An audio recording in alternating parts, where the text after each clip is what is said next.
Bienvenidos a Café más Física. Mi nombre es Walter Vega y el día de hoy vamos a hablar acerca del análisis vectorial. El objetivo de este video es poder comprender la importancia de escribir los vectores en términos de vectores unitarios. Para esto vamos a tener que recordar qué es un vector, cuáles son las propiedades de un vector, cómo se debe escribir, así que debes estar muy atento para poder comprender todos estos principios que hemos aprendido. En los fenómenos que regularmente podemos observar, por ejemplo, en este caso, en esta imagen, vamos a ver la presencia de los vectores.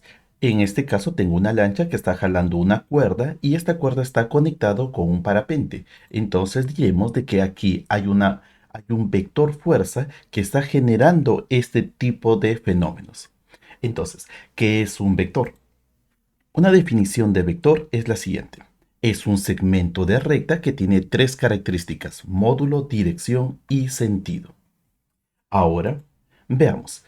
Existen vectores y si nosotros estamos en el espacio euclidiano podemos tener vectores verticales, vectores horizontales, vectores también diagonales y también diagonales inclinadas hacia arriba. Pero todos estos vectores tienen diferentes tamaños, tienen diferentes direcciones y vamos a ver sus características.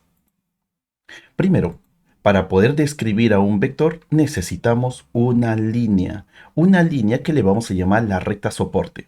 Esta recta soporte es el lugar donde este vector A puede deslizarse, se puede deslizar alrededor de esta línea, que también está conectado con lo que nosotros conocemos como dirección. Luego de eso, la punta de la flecha me va a indicar el sentido. El la cola de este vector le vamos a llamar punto de origen. Esta parte del punto de origen es importante para poder saber la acción que puede tomar la fuerza frente a cualquier actividad que podamos realizar. Ahora, también estos vectores tienen un tamaño y a ese tamaño le podemos llamar módulo o magnitud.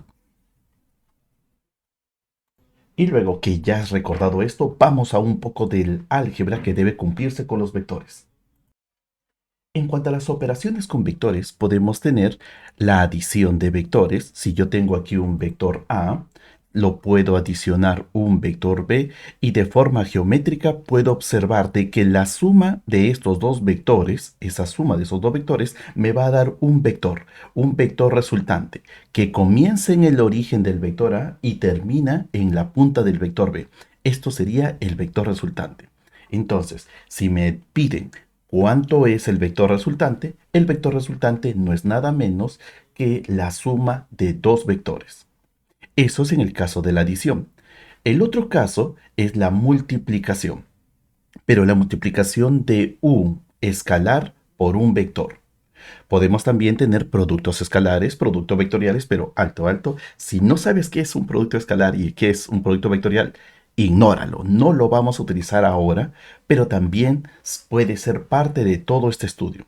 Solamente nos vamos a concentrar en el caso de la multiplicación.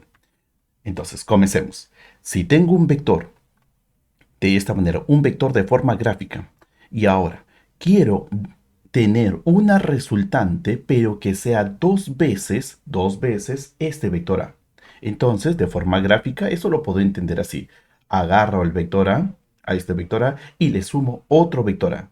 De esta forma, ya tenemos 2A. Pero si quiero la mitad del vector A, entonces agarro al vector A y lo parto a la mitad. Al partirlo a la mitad, entonces tendremos la mitad del vector A.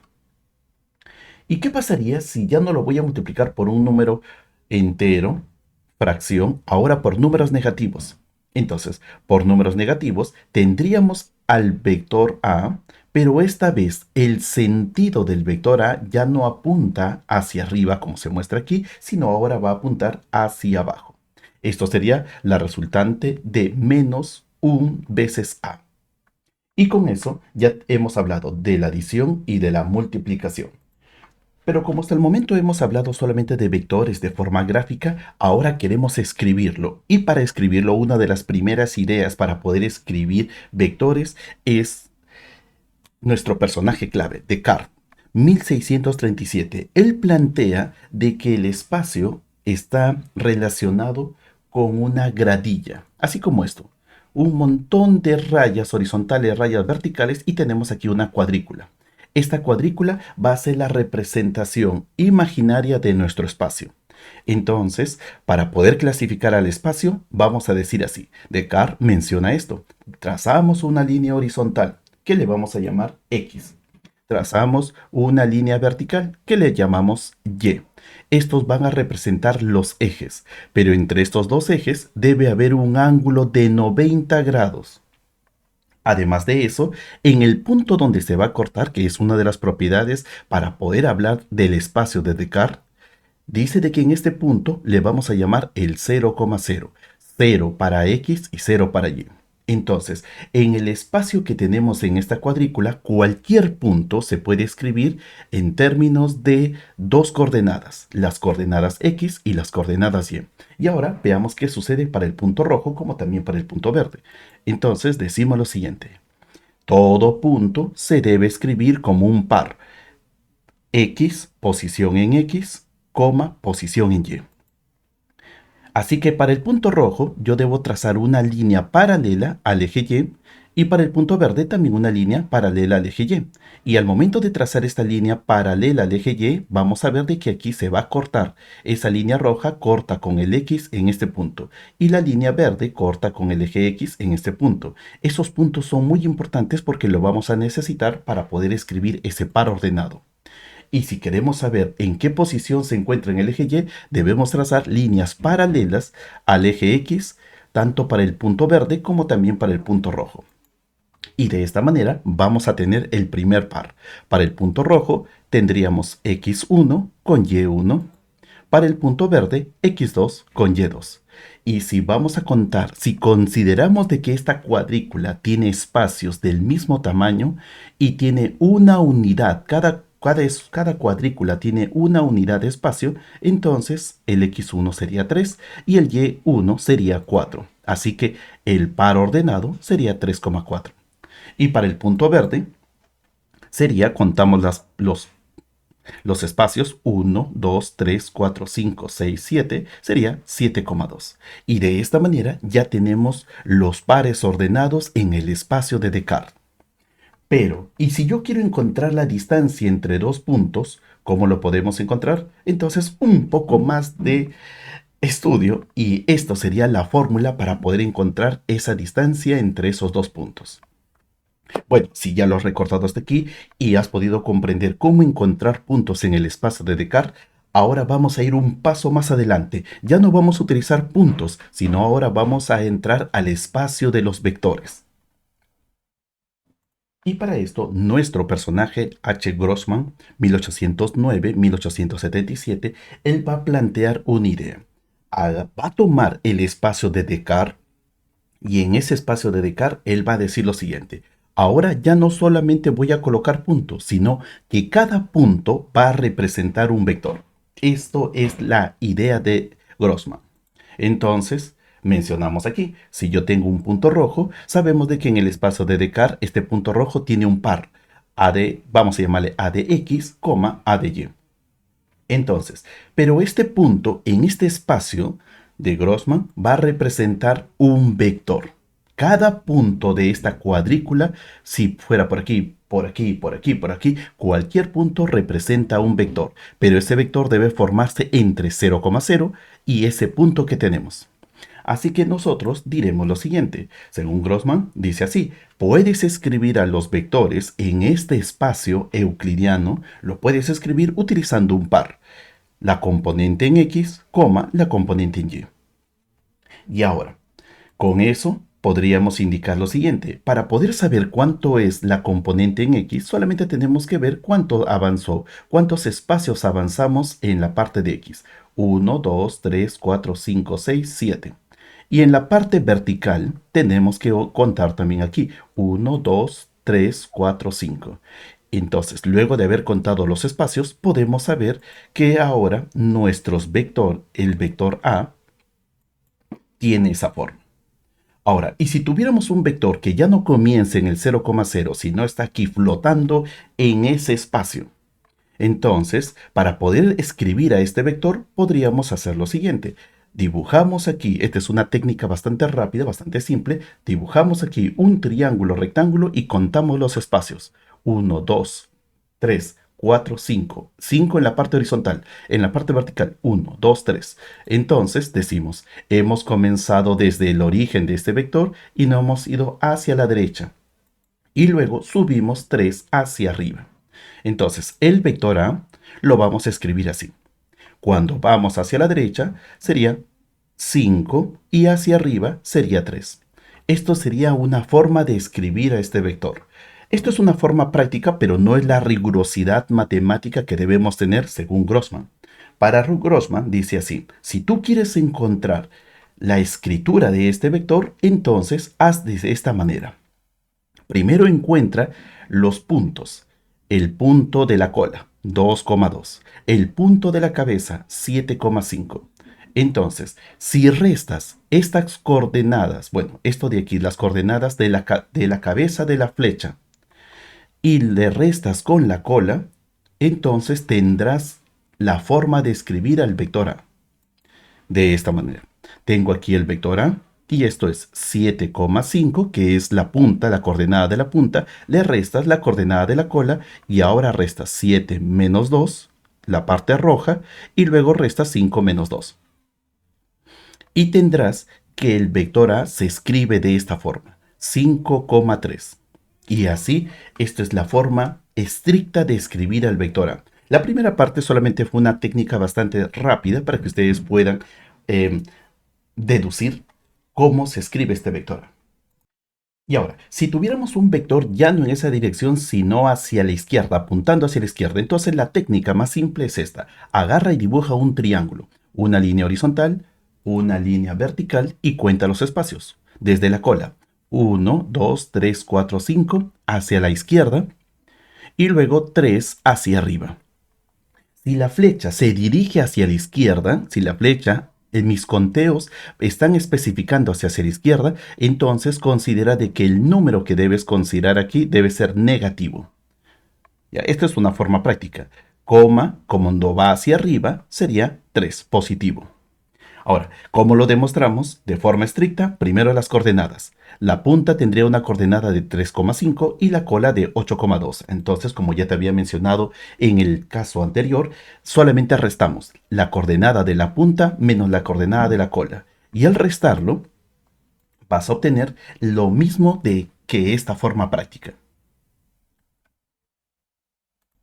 Si hasta aquí te ha impresionado las ideas de Grossman, las ideas de Descartes, aquí aún más, las cosas se ponen más interesantes. Queremos escribir a los vectores en base o en términos de los vectores unitarios, entonces uno también de los expositores fue Hamilton.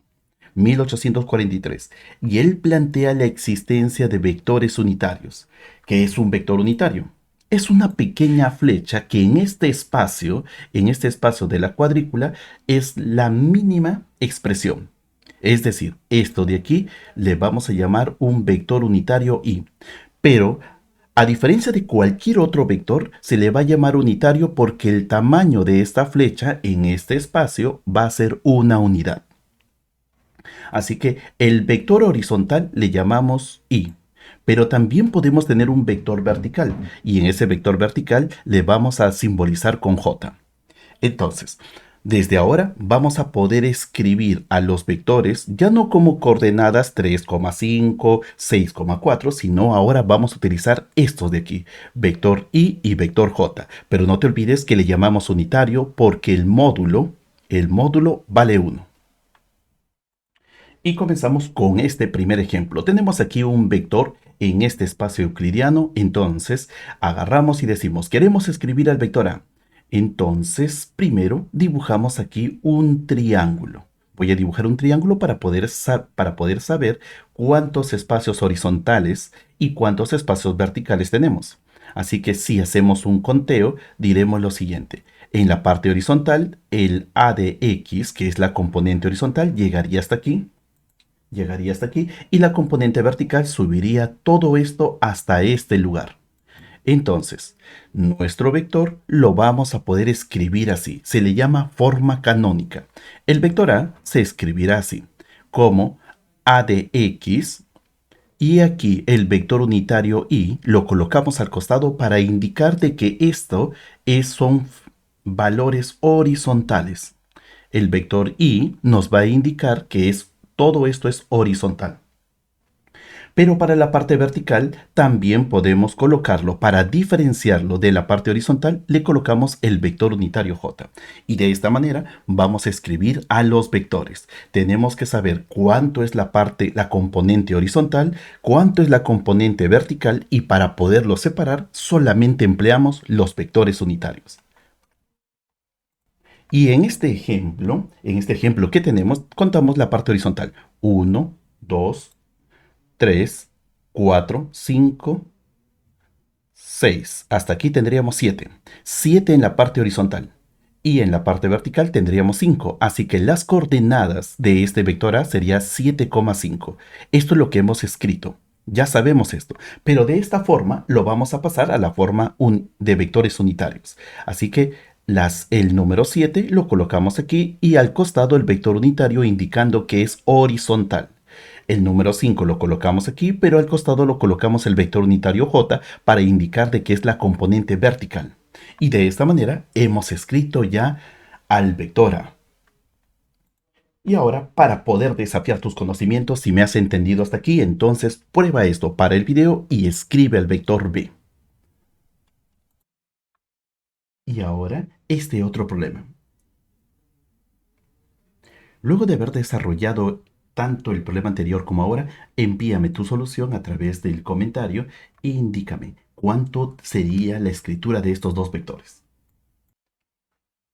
Muy bien, hasta aquí ha sido sumamente interesante. Todo esto para ti debe haber sido muy fácil si estás estudiando ya en un ciclo como el bachillerato o en algún colegio, ya has entendido lo que son los vectores unitarios y cómo aplicarlo. Y también con un poco de historia, entonces ya puedes resolver todos esos problemas. Sin embargo, para aquellos que son amantes del conocimiento, aquí te entrego más información. Imaginemos una situación donde tenemos a una persona que vive en una casa y en esa casa él ha pintado su pared con una cuadrícula de esta forma. Para la persona A, que está aquí, él va a pintar toda su pared en base de esta cuadrícula. Pero otra persona, su vecino que está al costado, él va a pintar su pared, lo va a pintar con otra cuadrícula, pero observa que esas cuadrículas son de mayor tamaño. Así que tanto la persona A como la persona B viven en la Tierra, pero sus cuadrículas son diferentes. Así que lo que nosotros vamos a hacer es llevar ciertos vectores, tanto a la casa de A como también a la casa de B, y vamos a observar qué es lo que puede ocurrir. Entonces, vamos a comenzar aquí. Lo que vamos a observar primero es que aquí, en la casa de A, cada cuadradito de esa cuadrícula tiene un valor, una unidad en la parte vertical y una unidad en la parte horizontal. Pero en la casa de B tenemos cada cuadrícula comparado al de la casa de A, tiene 2 unidades en la parte vertical y 2 unidades en la parte horizontal. Entonces, lo que nosotros vamos a decir aquí es lo siguiente. Si en la casa de A, los vectores que va a utilizar él para poder escribir a los vectores unitarios, para poder escribir a los vectores son I y J, B va a utilizar otros vectores también unitarios para él, donde él va a decir, aquí tengo el vector U y el vector B. Entonces, aunque los dos tienen diferentes cuadrículas, pero podemos conectarlos. Podemos conectar la cuadrícula de la casa de A con la cuadrícula de la persona de la casa de B. Y para eso vamos a hacer una transformación. Y esa transformación va a ser así. El vector U, este vector U, es equivalente a dos vectores I. Este vector I, este pequeñito vector I, se puede colocar uno detrás de otro y podemos decir de que ellos dos, sumados, te sale el vector U. Entonces, desde ahora diremos que el vector U es igual a 2 veces el vector I. Pero en la parte vertical, el vector B es equivalente a la suma de dos vectores unitarios, dos pequeñitos vectores unitarios. Entonces diremos de que el vector B es igual a 2 veces J. En otras palabras, en la casa de B, cada vector U y cada vector B que nosotros utilicemos aquí tiene un equivalente con lo que sucede con la casa de A. Entonces, esa forma de transformación lo vamos a necesitar para verificar si nuestra información es correcta o no es correcta. Veamos aquí un ejemplo de qué es lo que pasa con los vectores cuando los vamos a colocar tanto en la casa de A como también en el de B. Entonces diremos, en la casa de A voy a colocar el eje X y el eje Y. Y voy a tomar aquí a un vector, al vector A. Entonces, en este caso, diremos lo siguiente. Para escribir al vector A utilizando los vectores unitarios I y J, debemos contar cuántos espacios horizontales tenemos y luego los espacios verticales. Y veremos de que las coordenadas son 10,6. Así que el vector A se escribiría así, 10i más 6j. Pero si ahora a este vector lo llevo pero a la casa de la persona B, también hay un eje horizontal, hay un eje vertical, pero en este caso ya no utilizas vectores I y J, sino ahora utilizamos vectores U y B, y la cuadrícula es más grande. Pero eso sí, algo muy importante que debes saber es que en la física sabemos de que las cantidades físicas no depende del sistema de coordenadas. Así que si yo tengo en la casa de A, tengo el vector, este vector A, lo puedo llevar a la casa de B al mismo vector. Pero cuando lo llevo a la casa de B, veo de que aquí en esa cuadrícula tenemos 1, 2, 3, 4, 5 en la parte horizontal y 3 en la parte vertical. Así que al momento de escribir al vector A en esa casa, con esa cuadrícula, tendríamos 5u más 3b. Y aquí tenemos dos formas de escribir al mismo vector. Es el mismo vector en diferentes casas, pero eso sí, tú puedes decir aquí lo siguiente. Este vector, esta forma de escribir a este vector A, lo puedo transformar a esta otra forma para poderlo escribir solamente utilizando mi ley de transformación. Recuerda de que el U es 2 veces I. Si lo colocas eso aquí, tendrías 10I. El B, el V, es 2 veces J. Si lo colocas aquí, tendrías este resultado. Así que los vectores que hemos colocado tanto en la casa A como en la casa B es independiente del tipo de cuadrícula que podemos utilizar. Y esto, aunque les parezca, bueno, esto sí es bastante razonable, pero en el mundo de la física esto es importante. No importa quién observe el fenómeno, no importa si hay una persona A, hay una persona B, solamente debes saber de que las leyes de la física no cambian por los observadores. Ellas siempre van a ser las mismas. Y si has comprendido todo esto hasta este punto, entonces ahora viene el desafío para ti. Imaginemos que tenemos al vecino A, al vecino B nuevamente, pero esta vez el vecino A tiene una cuadrícula que vale una unidad cada espacio, pero en la casa de B ahora las cuadrículas son más grandes y tienen estas dimensiones. Cada cuadrícula tiene 3 unidades y 3 unidades. Así que en esta casa también tienen otros vectores unitarios que pueden utilizarlo para analizar los fenómenos. Entonces, ahora lo que necesito para tu desafío es cuál sería la forma de transformación. N, ¿cómo lo puedo relacionar con I? M, ¿cómo lo puedo relacionar con J? Luego de haber hecho esto y dejarme en los comentarios cuánto vale tu transformación, entonces ahora vamos al siguiente. Si coloco un vector en la casa A, coloca la forma de escribirlo. Necesitamos saber cuánto vale el vector B en términos de I y de J y luego vamos a la casa de B en esta otra cuadrícula donde los vectores unitarios son M y N y luego para el mismo vector cómo se debe escribir en base de ello. Si lo has logrado hacer, entonces no te olvides, pásame tu respuesta para poder confirmarte. Y el desafío, uno de los desafíos más complicados sería esto. Ya no es una cuadrícula para la casa de A, sigue siendo una cuadrícula donde los espacios son 1 y 1. Y ahora sí, para ti, la parte de la casa de B ya no lo ha pintado en cuadrados, sino en rectángulos. 2 unidades, 3 unidades. Y ahora quiero que encuentres esta transformación. Y luego de eso, escribe al vector C, tanto en la casa en la casa A, como también cómo se escribiría en la casa C. Finalmente, para los estudiantes de nivel supremo, transformación de coordenadas, pero esta vez esta persona de la casa B se ha vuelto loco. Él ha agarrado y dice, yo no lo voy a pintar de forma horizontal y vertical, sino en diagonal, pero voy a dibujar cuadraditos de una unidad y una unidad, como está aquí, pero girados. Lo va a girar 45 grados. Y tenemos aquí toda esta cuadrícula. Y los vectores unitarios tendrán el mismo tamaño, pero ya no van a ser I y J, porque I y J son horizontal y vertical. Aquí van a ser U y B, pero esta vez van a estar girados. Y en base de eso, lo que nosotros buscamos es, se ha tenido que girar la cuadrícula que tenemos aquí, lo hemos girado 45 grados y en el sentido horario.